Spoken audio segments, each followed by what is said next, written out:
back. Ghz.com.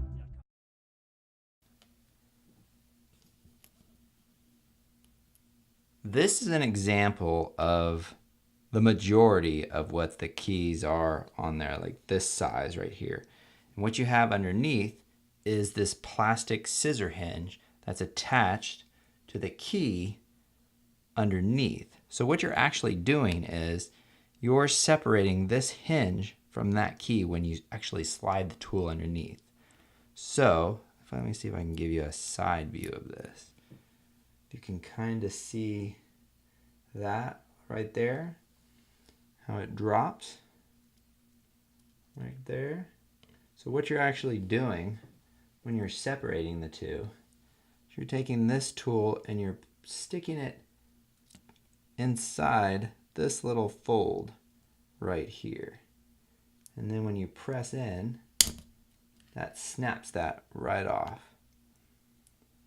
So that's why it's important to go in on the actual sides of it and to think that that fold will be somewhat centered in that key. So if you slide your toothpick, paperclip, or whatever it might be, think that you need to remain in the center of this key.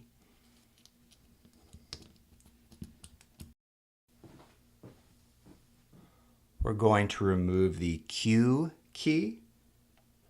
Take your spudger, toothpick, paperclip, whatever you're using. You're going to place it underneath the bottom edge here. You're going to tilt it back like you're trying to peek inside of a pizza box. Then take your second tool and wedge it in over on our right side of the key. Then remove your first tool. And what we're going to do after we put our finger to hold down the top part of this key, we're going to take this tool and slide to the left. And what that's going to do is that's going to separate this plastic Q key from the plastic scissor hinge underneath it. So let's try that now. There we go. We got your Q key. Now to remove the plastic scissor hinge, take your tool, put it just above the rubber cup and underneath the scissor hinge, and then just edge back till it snaps. And then you can actually just take your fingers and lift it up.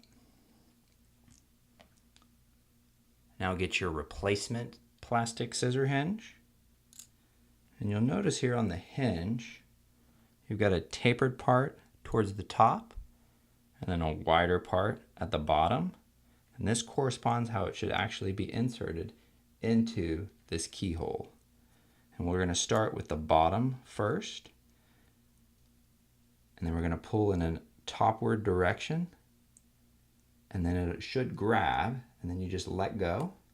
And it should fall right into place. Now take your finger and snap in the top part, like that. And your scissor hinge has been installed. Now get your replacement Q key, and we're going to place it just on the top here. And what we're going to do is we're going to push down with our finger until we get 4 clicks. That should snap. And sometimes you have to kind of wiggle your finger to make sure that they've all snapped in. There you go. You've installed your Q key. Back. Ghz.com.